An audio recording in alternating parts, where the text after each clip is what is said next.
Time now for your morning news now. More than 100 people are dead after catastrophic flooding in central Texas, but that number would be higher without heroic rescuers. One is a father who died helping his daughter cling to a tree so she could survive. Some survivors from camps praise their counselors for quick thinking. They moved the boys from their lower bunks to then the upper bunk, and then ultimately hoisted them up into the rafters.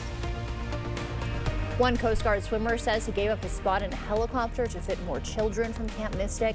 He says initially he was the only first responder on the ground, and now he is credited with helping save 165 children rescued from that camp. New this morning, Minnesota State Senator John Hoffman is out of the ICU. Hoffman and his wife were shot in their home last month. Just 90 minutes later, former state representative Melissa Hortman, her husband, and their dog were gunned down in their home. Hoffman was shot 9 times. The suspected shooter, 57-year-old Vance Bolter, faces murder charges and could get the death penalty. Governor Tony Evers celebrating signing the state budget in Eau Claire yesterday. There he is. Now Wisconsinites are wondering if they'll see his name on the 2026 ballot. If Evers seeks a third term, he faces an uphill climb. A recent Marquette poll found 55% of Wisconsinites don't want him to run again.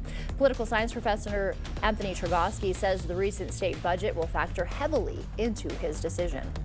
Does he view this as a legacy budget that he can brag about as he retires, or does he want to try to build on this budget through running for re-election?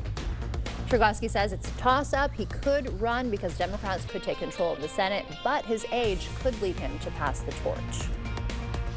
Possible showers along I-94 as well as I-90 this early morning. You can see it right here going from La Crosse, coming across the river, going towards Black River Falls, and then also touching Sparta as well. We'll see more of that later on this morning as well as into the afternoon and possibly into the evening hours.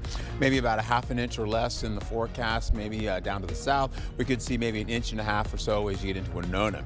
As we take it into the next few days, we're looking at mostly low to middle 80s in your forecast. Thunderstorm possibilities coming back again for Friday, and that's an all-day event, possibly turning into early morning Saturday as a few storms. Back to you. All right, looking like a July forecast indeed. Thank you, Art.